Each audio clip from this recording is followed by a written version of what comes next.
Então, o segundo bloco do nosso curso, Diálogos Interculturais e Diversidade Religiosa, vai tratar dos movimentos macroecumênicos, dos movimentos que desenvolveram esse respeito pela habitabilidade do mundo. Ecumenismo tem a ver com a ecumene, com a defesa da habitabilidade do mundo. A história do movimento do diálogo interreligioso é importante pelo fato de que nós estamos assistindo, pelo mundo afora, a um recrudescimento, não é, das dificuldades de convivência entre as religiões.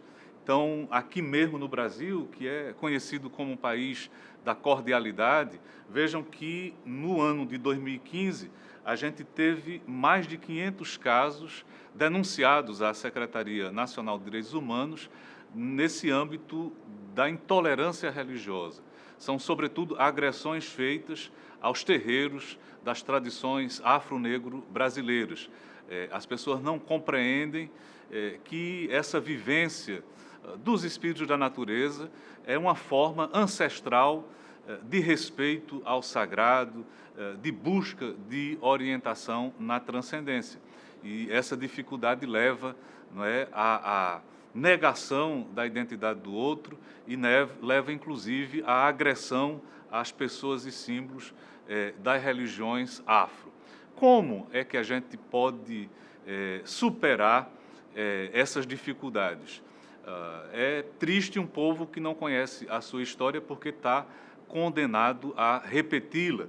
Se a gente for ver esse tipo de dificuldade na convivência entre as culturas e religiões, já vem sendo enfrentada e em muitos lugares isso deu certo, né, através desse movimento ecumênico que teve seu princípio, não é, no século XX, apesar de experiências mais antigas, né, de convivência com a diferença, o movimento ecumênico moderno ele começa quando, sobretudo, as igrejas cristãs, protestantes, decidiram de entrar em acordo sobre o que fazer na missão evangelizadora.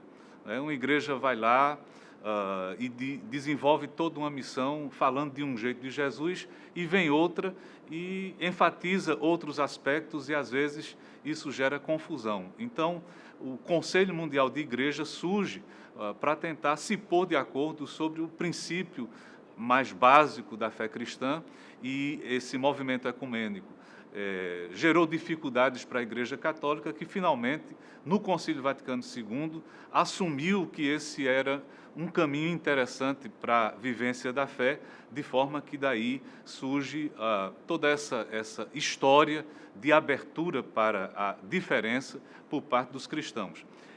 Esse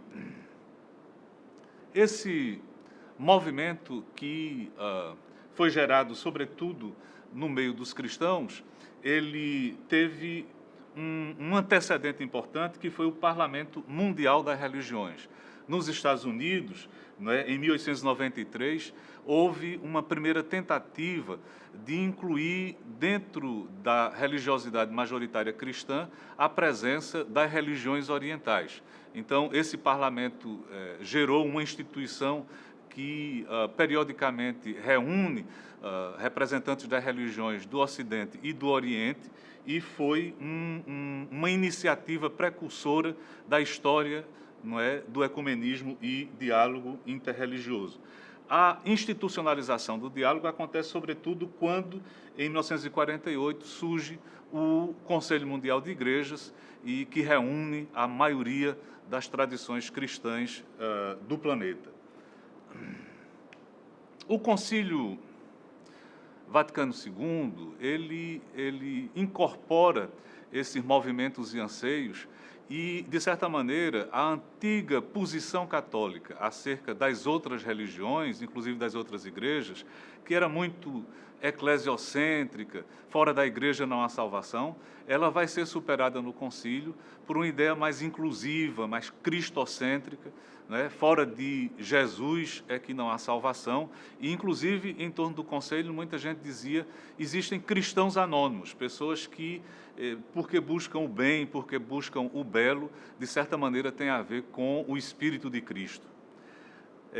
Então, aqui a gente precisa aproveitar desses avanços que a história já fez. De certa maneira, não é que fora da minha igreja não há salvação e, mais ainda, fora de Cristo é que não há salvação.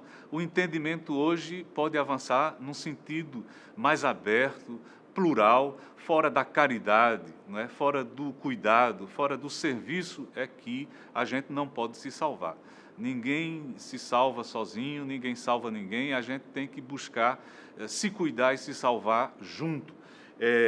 Aqui nessa imagem vocês estão vendo jovens de uma rede ecumênica de juventude, o que mostra, para além das instituições religiosas, o interesse de grupos autônomos, não apenas de cristãos, pessoas hoje de todas as religiões que se combinam pela internet e tentam descobrir o que é que os une para além das suas diferenças.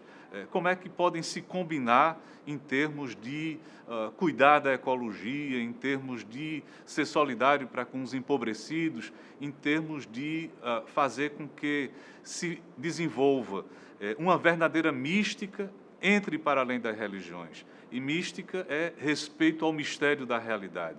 Isso tem a ver com todas as crenças, isso tem a ver também com as espiritualidades não religiosas que, através desse respeito ao mistério, desenvolvem também algum nível de mística, algum nível de abertura para a transcendência.